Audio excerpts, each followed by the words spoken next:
تحية لجميع الشرفاء المغرب، تحية لجميع الشرفاء المغرب.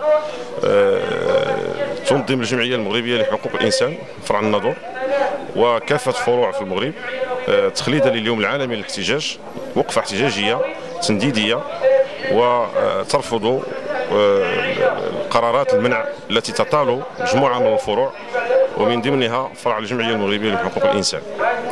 بهذه المناسبة نوجه النداء ديالنا لجميع الفعاليات والهيئات الحقوقية والسياسية أن تقف وقفة قوية لتمكين الجمعية المغربية لحقوق الإنسان من وصلها القانوني لكي تمارس أنشطتها بشكل عادي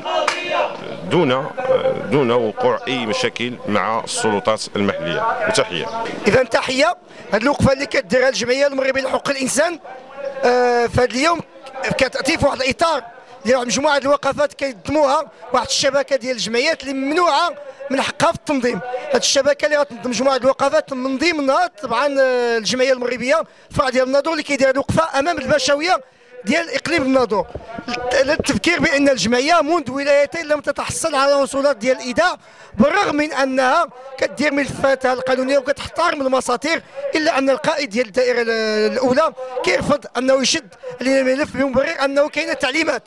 ايضا الجمعيه تتعرض للتضييق ممنهج في جميع الانشطه ديالها، اذ ما كيتمكناش من مثلا من القاعات العموميه، ومجموعه ديال القاعات العموميه اللي طلبنا التصريح باش نديروا فيها الانشطه تم الرفض ديالها، وايضا تم اقتحام واحد مجموعه الانشطه كنا بصدد ان نديروها رفقه منظمات دوليه، تم الاقتحام ديالهم والتوقيف ديالهم بالقوه.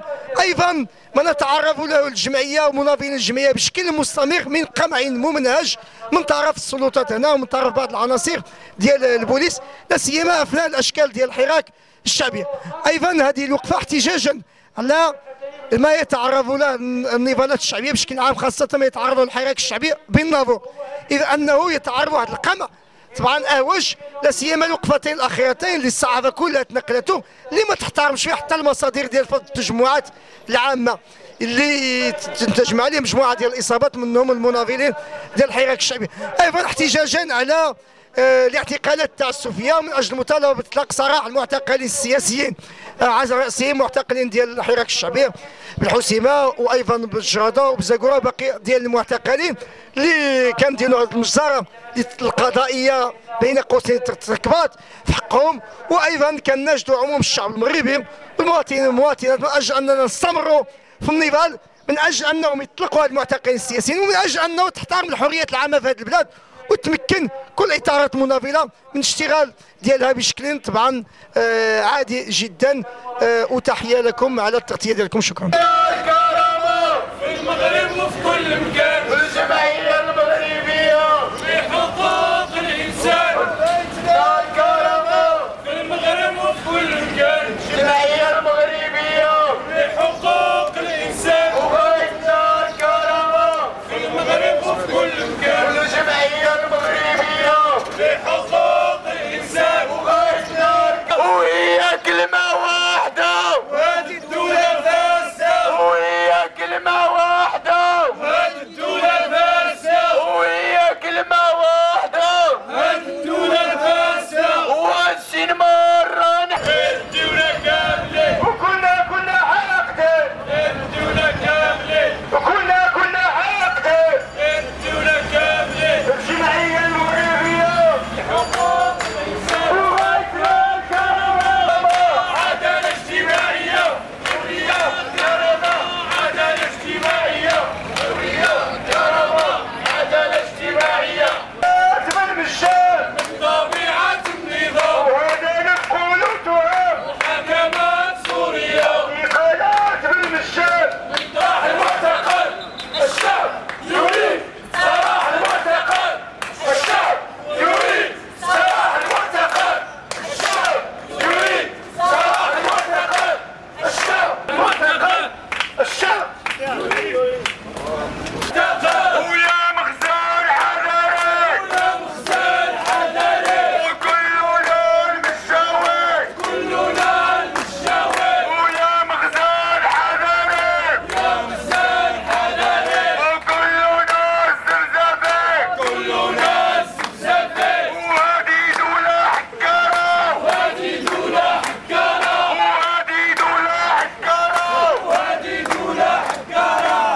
كلنا حاقدين ديال المنع والتضييق الذي تتعرض له مجموعة من الهيئات كما قلت في المغرب، وخاصة الجمعية المغربية لحقوق الإنسان، يعني منذ عدة سنوات.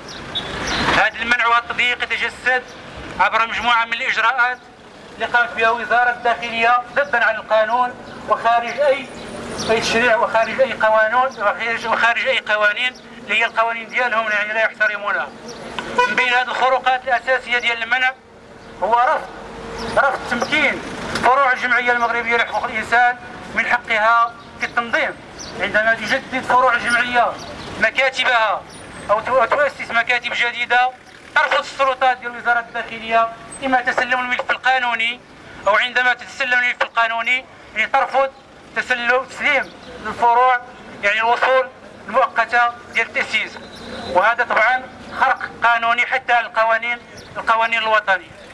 الخروقات تمتد إلى مسائل أكبر من هذا، وهي المنع ديال جميع الوقفات الاحتجاجية وجميع الأنشطة اللي كتقوم بها هذه الهيئات كما قلت، وخاصة الجمعية المغربية لحقوق الإنسان، وحتى التجمعات حتى الندوات حتى الوقفات الاحتجاجية ممنوعة في محاولة لإسكات الصوت ديال المناضلين المغاربة في عديد من الهيئات، وخاصة مناضلي الجمعية المغربية لحقوق الإنسان واللي متواجدة في ساحة النضال منذ 1979، يعني 39 سنة من النضال والتواجد.